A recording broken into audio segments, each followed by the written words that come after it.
The night I begged God to let me live, he was whispering promises into my cousin's ear. While I lay in a hospital bed, fighting for every breath, he was in her arms, planting the seed of a new life while mine was slipping away. And when I came home, weak and desperate for comfort, I found out the truth that shattered me beyond repair. Tell me, how do you survive betrayal this deep when it comes from the two people you trusted most? Before the hospital, my life felt perfect, or at least I believed it was. I had a husband who smiled at me like I was his whole world, and a cousin who grew up like a sister to me. Family dinners, shared secrets, laughter that echoed late into the night. I thought my circle was unbreakable. When the illness hit me, it came like a thief in the dark. One moment I was making dinner. The next I was in the emergency room, wires and beeping machines keeping me alive. I remember gripping his hand, whispering, "Don't leave me. I need you." And he kissed my forehead, murmuring, "Always. You focus on surviving. I'll take care of everything else." His words burned into me, a promise I clung to in the nights when pain crushed my body. I imagined him at home, praying for me, cooking meals, maybe even crying into my cousin's shoulder for strength. It comforted me, until that very comfort became the weapon that cut me open later. Because while I believed he was protecting my world, the two people I loved most were building a secret one of their own. And even in my weakest moment, my instincts whispered something was off. His phone buzzing too often, my cousin's visits suddenly shorter, her eyes darting away when I asked questions. But I was too broken to dig, too desperate to believe in their loyalty. If only I had listened to that voice in my chest sooner. Recovery was supposed to be the beginning of my healing, but instead, it became the unraveling of everything I knew. The first cracks showed in the smallest ways. He came home smelling like a cologne I didn't recognize. When I asked, he smiled too quickly. Just one of the guys at work, borrowed his spray after gym. I wanted to believe him, but a voice in me whispered, "He's lying." Then there was my cousin. She stopped coming to visit me in the hospital. When she did, she stayed for minutes, not hours. Her phone lit up constantly, and when I asked who it was, she muttered, "Just a friend." But her cheeks flushed like a guilty child. I remember one night lying in bed with an IV still in my arm. His phone buzzed on the side table. A message preview lit up the screen. "Can't wait for tomorrow. Same place?" No name, just those words. My stomach clenched. When he walked in, I asked, "Who's texting you this late?" He laughed, a little too loud. "Work thing. Don't stress yourself, babe." Then he kissed me so gently it almost erased my doubts. Almost. But doubts grow like weeds. After I was discharged, I tried to piece my life back together. My body was weak, but my heart was desperate for stability. Yet the more I searched for comfort, the more secrets surfaced. His late meetings became routine. My cousin started avoiding family dinners, and every time I asked where he'd been, he gave me answers rehearsed like lines from a bad play. One evening, I forced myself out of bed to surprise him at his office. But when I got there, his coworkers looked confused. "He left hours ago," one said. "Where was he?" Driving back, I spotted his car parked near a cheap motel. My pulse hammered in my ears.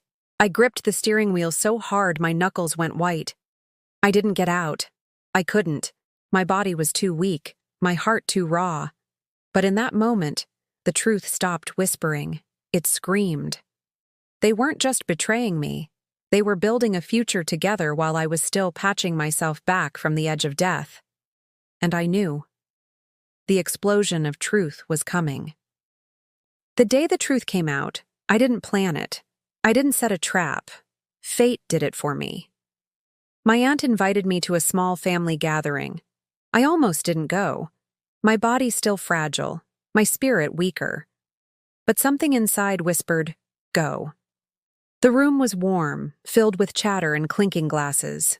My cousin walked in late, her hand resting on her stomach. At first, I thought nothing of it. until I noticed the way she kept adjusting her dress, like she was hiding something.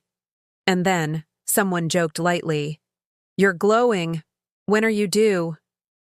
The air froze. My fork slipped from my hand. My cousin stammered, cheeks flaming red. I'm only a few months."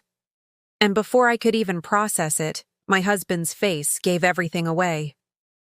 That flicker of panic in his eyes, that silence too heavy to ignore. My voice cut through the room. "Who's the father?" No one breathed. She looked at me, then at him. Tears welled up in her eyes. "I'm sorry," she whispered. I turned to him. His lips parted, searching for a lie, but none came. His silence screamed louder than any confession. I laughed. I actually laughed. Sharp, bitter, almost hysterical. "While I was hooked up to machines, fighting to survive, you were busy making a baby with my cousin." Gasps rippled around the table. My mother covered her mouth.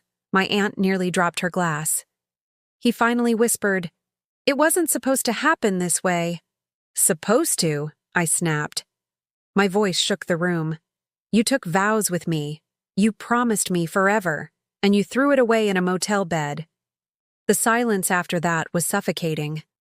I could see my family looking at him with disgust, at her with pity. The perfect facade of my marriage shattered into shards right there, in front of everyone. And as their faces crumbled, I realized something chilling. They hadn't just betrayed me. They had exposed themselves. And now everyone knew. After that night, everything unraveled fast. My cousin's pregnancy wasn't a secret anymore. Every family gathering turned into whispers, stares, and shame. My husband tried to come home, tried to explain, tried to convince me that we could still fix this. But every time he spoke, I only heard the sound of the hospital machines beeping while I fought for my life, and he fought for someone else's body. So I made my move quietly. I filed for divorce. I drained our joint account, the one I had filled with years of savings, and left him with the debts he thought I'd always cover. I told my lawyer to go after everything he valued, and for once, karma seemed to sit on my side of the table. The day the papers were served, I didn't cry. I didn't scream. I just looked at him one last time and said, "You chose her. Now live with the consequences."